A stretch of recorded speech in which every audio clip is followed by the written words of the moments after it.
Welcome to Saving America. This is your host, Dr. David D. Schein. Saving America welcomes John R. Miles. He's an entrepreneur, award-winning podcast host, former U.S. Navy officer, and a Fortune 50 senior executive. He is a leading authority on intentional behavior change.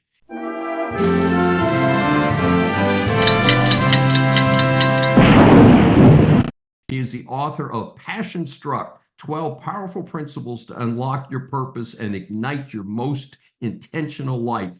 These principles are applied to a person's mindset and behavior. Miles discovered these by examining and interviewing successful professionals such as Mark Bainoff, David Rubenstein, Katie Milkman, Bernie Marcus, Yuri Levine, Marshall Goldsmith, Robin Sharma, Susan Cain, Sean Springs, Thaddeus Bullard, Elon Musk, Susan Wojcicki, Dwayne "The Rock" Johnson, Navy SEALs astronaut Chris Cassidy, and General Stanley McChrystal, who we see on the news occasionally. His book, Passion Struck, is a gold winner as recognized by the Nonfiction Authors Association. Our series of interviews for Saving America establishes that the world is full of interesting people. We welcome John Miles for his first appearance on Saving America. Oh, David, such an honor to be here and love the name of your podcast and also your book that you wrote about on the same topic. Thank you so much, John. So let's get our audience up to speed on what you're up to. So you were describing a very specific area of expertise. Please share with the audience how you came to pursue this specific type of research. I think we are best positioned to serve the person who we once were. And in my case, I was living what many people would call the dream life. I found myself in the C-level of a Fortune 50 organization. We were making $60 billion in revenue. And I should have been the happiest, most fulfilled in my entire career.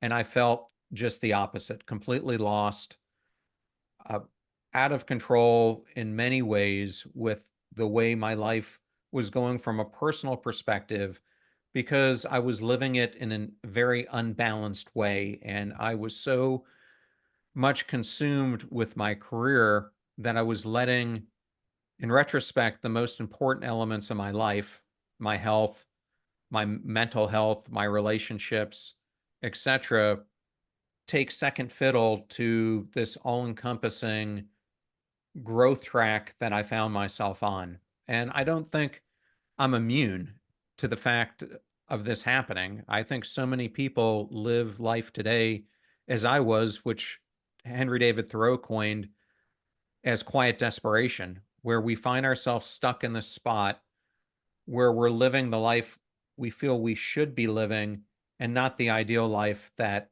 we've been put on earth to do. And so what I've really documented is my own personal, what I call me search and path to going from where I was to doing the career and life that I have now. And so what I found was at the core of all of that was living life intentionally, meaning I really discovered that it's the intentional choices that we make, the micro choices that make up the moments, the seconds, the minutes, the hours of our every single day of life that we live, that ultimately culminate into what I like to call the tsunami of greatness or the waterfall of despise. And you can choose to live your life wisely and end up in one scenario, or choose to live it the other way and end up in that valley of despair. And so that's what this whole movement is really about, is how do you create intentional choices every single day that get you closer to living your self-realized self. Wow, what a powerful statement. So explain to our audience how your book, Passion Struck, can help people in various fields of work, because we're not all office workers and things like that. So how does that work? So people often have asked me, looking back on your life, what would you tell your 20-something-year-old self? And my response is, I would give him a copy of this book, because I wrote Passion Struck not just for the office workers, as you said, but anyone who fits one of these different profiles. Perhaps you're a high achiever no matter where you're at, but you're stagnant or you're stuck where you're at. How do you break through and, as Marshall Goldsmith said, get from where you're at to where you want to be? The other group of people are those who feel really stuck in their life, and they find themselves in that quiet desperation that I found myself in, and they don't know how to break through the chasm of the life they've created to the one that they could, if they're intentional about it, create for themselves. And then the last group of people would be new college graduates or young adults who are looking to chart their course in life. So I kind of oriented it so it would fit any one of those. And I think, similar to your books, what I am realizing is that not only the United States, but most Western countries are in a period of decades of decline. I mean, if you look at the charts on entrepreneurship, which made the United States the envy of everyone else worldwide, we're in 4 to 5 decades of decline, and it's not ending. And I believe a big reason for this is we have decided in so many cases to take the path like I took, which was the safe path. I came out of my time as a military officer, and when my opportunity to go in the FBI didn't happen, I ended up in the business world. And there was a point during that trajectory when I was at Arthur Anderson, actually in Houston, where you're based, where the whole company, because of the Enron fiasco, disintegrated before my eyes, right as I was putting on partner.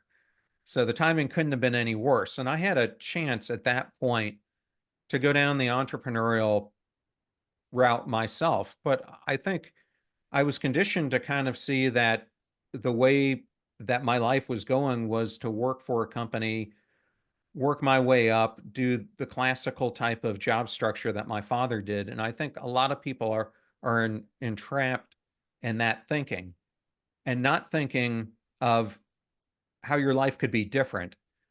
And I really believe that with the onset of all the digital disruption that's around us, AI, robotics, etc., that life as we know it in work, regardless of what industry you're in, is completely evolving. And the one thing that you can do to take charge is to live your life as if you are a constant learning machine. Because the one thing that you're going to need to do if you want to be able to take charge of your career and your life with all the change around us is to stay ahead of it. So that's what the book really teaches you, is how to use passion, perseverance, and intentionality, all coupled with a constant learning mindset, to really create the path to a life that feels fulfilling and allows you to really outplay the forces that are going to completely disrupt millions and millions of lives over the next 2 decades. It's such an impressive situation, and I can certainly relate to that. As you know, we ask 3 questions and we try and keep it short. So you've got 12 principles in your book. We don't have time to cover all of that, but would you like to share with our audience a couple examples, 2 or 3 examples, so they'll know what to see or expect in your book? Sure. The book is created out of 3 different sections. The first one and the second one all go into these shifts or principles that I talk about. 6 of them are mindset shifts, and 6 of them are behavior shifts. And then the last section of the book, I call the psychology of progress, is really using behavior science, psychology, and neuroscience to implement them into your life. So, out of the 12 principles, a few that might resonate with people. One would be the mosquito auditor. I like to use metaphors so that people would remember these concepts. And this has been a fan favorite. I happen to be listening to a radio program where the announcer asked, "What is the most dangerous animal on the planet?" And like all the listeners who were calling in, we all got it wrong. We were all thinking sharks or lions, spiders, this, that. It turns out that it's the mosquito. And even today, as we're recording this, on the front page of the Wall Street Journal, was another mosquito-borne illness that is starting to go global. Yes. So the reason why I ended up doubling down on this is mosquitoes by themselves feel so benign. I mean, oftentimes we'll hear their buzzing, but we don't really take them seriously in much of the Western world because we get bitten, we have some itching, we don't think that they do much harm, but that's really not the case in much of the world where it's killing millions of people each year. The same thing go for the invisible influences in our lives. And I lay out in the book 3 different types of mosquitoes. They're more than this, but I thought this was 3 clear examples: the bloodsucker, the invisible suffocator, and the pain in the ass. So that is one chapter, and I write it in a way for your personal life, and I also go through examples for your career as well.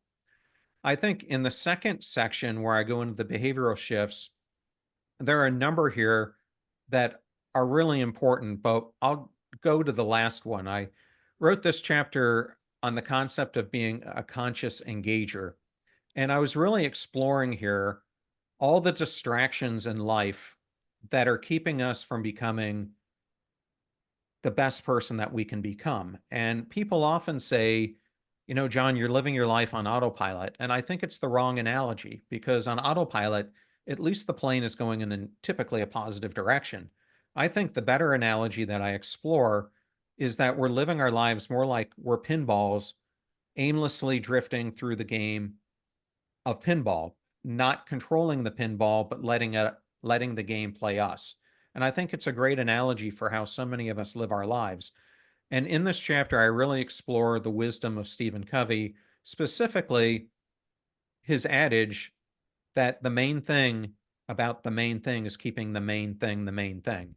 And so oftentimes, as we chart our course, we have a main thing, which is typically the values that we live our lives against. Yet, with all the distraction around us, they often get pushed to the wayside. And I think it's when that happens, we find ourselves living unintentionally, just going through the motions like the aimless pinball. And I go through much more exploration than that. But those are just 2 quick examples of the 12 principles. Really amazing, John. Sounds like a tremendous book. How can our audience get more information about you and your book? Well, thank you for asking me that. The best 2 ways would either be to go to the company website that I'm a part of, Passion Struck, PASSIONSTRUCK, just like the book behind me, or my personal website, John, middle initial R, Miles.com. You can find the book wherever books are, and you can find my podcast, Passion Struck, wherever podcasts are. Fantastic. This is Dr. David D. Schein for Saving America. Thank you for joining us with our fascinating guest, John R. Miles. If you've enjoyed this episode, please subscribe on your favorite platform.